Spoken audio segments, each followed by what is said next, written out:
All right, ladies and gentlemen, welcome back to the channel. If you guys enjoyed this video, hit the like button, hit the subscribe button. It really helps me out, really helps out that channel's algorithm or YouTube's algorithm.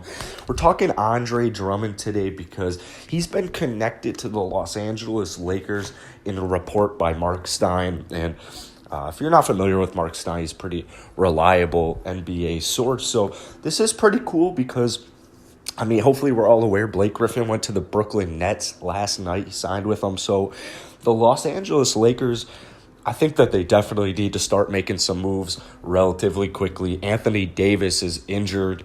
He's kind of up in the air right now. Hopefully he can just continue to stay healthy when he comes back and into the playoffs, because I want to see just fully healthy teams, or as healthy as possible teams in the playoffs. But it's interesting because Andre Drummond, we're talking Andre Drummond. I just made an Andre Drummond to the Chicago Bulls video. But today we're talking Lakers because this is what it looks like would happen if he were to get bought out. So we're not talking trades.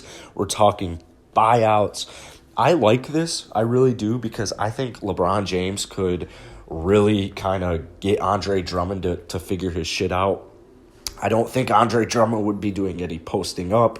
I think he would pretty much just be standing at the rim, getting rebounds, going really hard on defense. His contract's $28.7 million, but the Los Angeles Lakers, to me, they lost so much athleticism with Marc Gasol. I feel like they kind of hoped that his offense, his shooting, his versatile skill set on offense and defense, I guess, kind of would offset it, but it really, I don't think it's done really anything. I think JaVale and Dwight Howard were much better than Trez and Gasol this season. My only issue with Gasol, Trez is doing good, but my issue with Gasol is he's just so slow. I feel like I'm watching DeMarcus Cousins out there, an even slower DeMarcus Cousins. It's just way too slow. So the cool thing, like I said, I don't think that what would be cool is that I don't think he would get any kind of post-up opportunities on the Los Angeles Lakers, because that's not what the Lakers are about. That's kind of just a Drummond thing. That's one of the things that could be annoying about Drummond, because he's not all that efficient.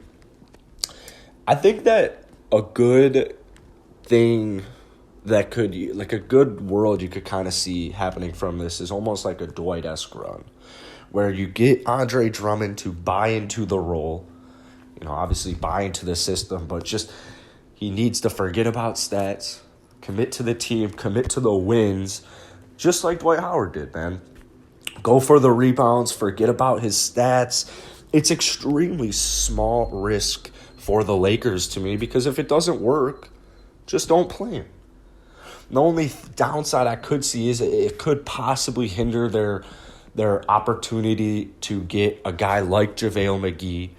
I know JaVale McGee, it's not like he's great at defense, but like I said, man, I think they were much better with JaVale last year than Marc Gasol, but they still could get JaVale, but I want them to get Drummond. I want them to get Drummond if he gets bought out. If he doesn't get bought out, I would be for JaVale. I know Dwayne Dedmon, there's been kind of some talks about possibly going for Dwayne Dedmon. But there's been times where Andre Drummond's just been an absolute beast on defense, and that's kind of what I would want from Drummond, is pretty much committing to getting rebounds, playing great defense, or at least going as hard as you can on defense, and also just setting screens and that type of thing. The best part about the Lakers is their defense has just been good no matter what. They're a top 10 defense, and this kind of quote unquote, losing run or cold streak that the Lakers kind of went on before the second half before All-Star break happened, because of Anthony Davis's injury. They still had, I want to say, the 8th best defense in the NBA. So the Lakers defense is going to be good no matter what. I think getting Andre Drummond would be very, very cool. I also want him to get P.J. Tucker, but I think P.J. Tucker, I still think he's going to go to the Philadelphia 76ers. I think he fits that team perfectly, and I think that they kind of have more of what we're looking for on the Rockets. Unless they're willing to give up THT, then we got a whole whole nother conversation, but I don't know if they're quite there yet. It's going to be interesting, man. It's going to be interesting. We're still not 100% sure what happens with Drummond because there's just so many different things going on. If he lost his bird rights, so there's not possible to get on a sign and trade next season. So it's pretty much buyout city right now is the way I see it. And man, there's about a month. The Lakers got it's less than a month. Oh my God, it's much less than a month. It's like 20 days on the dot till the trade deadline ends. So if the Lakers if they don't hit the buyout market, if the buyout market for some reason doesn't get going, man, I would think they would definitely want to make some moves because the Brooklyn Nets, I mean, just on paper, they look really good. And then that's not even the end of the story. I mean, the Utah Jazz are just a full team. Like, there's nobody on the Utah Jazz in every lineup they run. There's two dudes that you should be like, these guys can ball. Like, we need to guard these dudes heavily.